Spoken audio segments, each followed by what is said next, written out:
Hola. Okay, so this video is just a continuation of the first adjectives video. So talking about how to make things agree in number and gender. So remember with adjectives, they tend to match the number and gender of the noun that they modify. And so by that, when we say that, that means that the forms are going to change. Okay.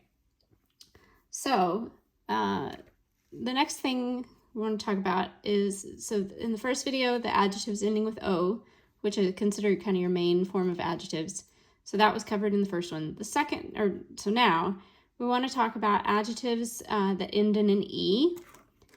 So if they end in an E or a consonant.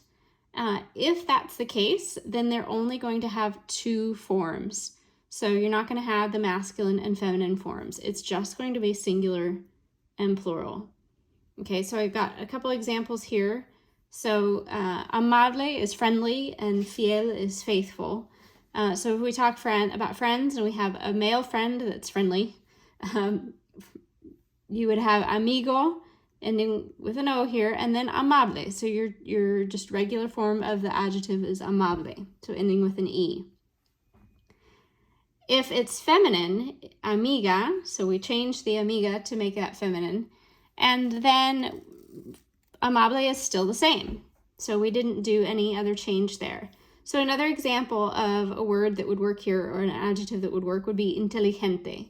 So if I had un amigo inteligente, an intelligent friend, una amiga inteligente, so intelligent friend. So first one male, second one female, but notice both times they ended with an E, just like here with amable.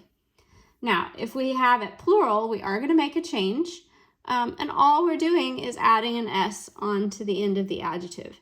So amigos, amables, amigas, female, amables, no change, but notice both of them are plural here.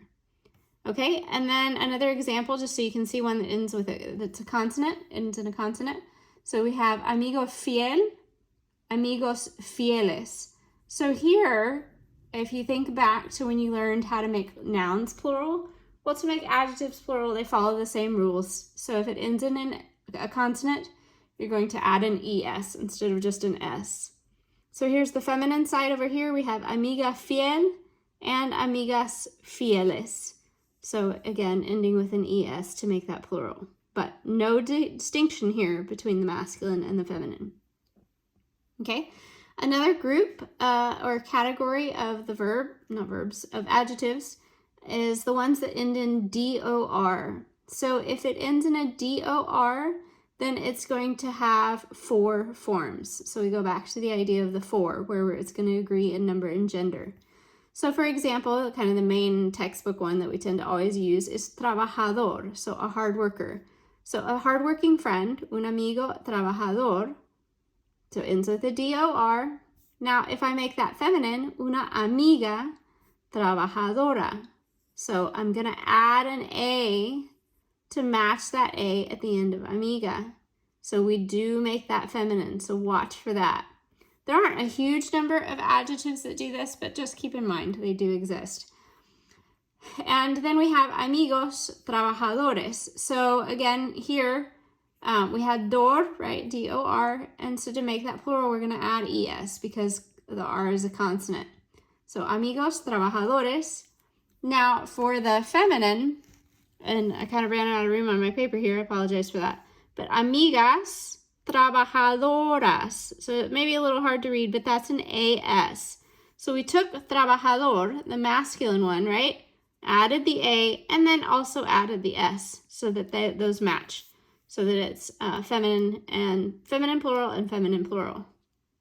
Okay, another couple notes, that nationality adjectives tend to have four forms. So I'm not going to dig into those in this video, but you can look them up. So some of them are just kind of logical and easy. So for example, Mexicano. So we have a male from Mexico would be Mexicano. A female would be Mexicana. Male plural, more than one male or group of male and females, Mexicanos. And then female plural, Mexicanas. So some of them are very easy. Others of them, like español, so we would have español, the masculine. Well, that ends in a consonant. So then, I just broke my own rule if we're not paying attention to its nationality. So español, here, let me squeeze this in on the bottom here. Actually, let me make two notes here. So we have el español. I'm trying to be consistent with my colors. Okay, so el español, good one to know, right? Because this is the name of the language that we're speaking, el español. It's also a male from Spain. Now, a female from Spain would be española. Okay, so because it's a nationality, so it kind of contrasts with that second rule above, right? Because typically if it ends in a consonant, we just add the ES. Well, nationalities, not so. Nationalities, we're gonna actually change that gender there. So español, española. Plural would be españoles. And female would be españolas. Okay. Now, you can easily look in whatever textbook you're using and see these. You know, they should have a bunch of the different countries written out. Some of them you'll notice have issues with the accent marks. So just kind of pay attention to those. Typically, you'll dig more in a later chapter and get kind of like all the Hispanic countries and their nationalities. So for now, I just want you to really notice, right, that it takes on the gender and the number for nationalities. And then this, I did the L here so that you could see that it was the language. If we had el español, technically that could actually refer to the Spanish man, but we're not there right now. So right now I just want you to see how the forms change and that the masculine is also the language. All right, hope it helps. Adios.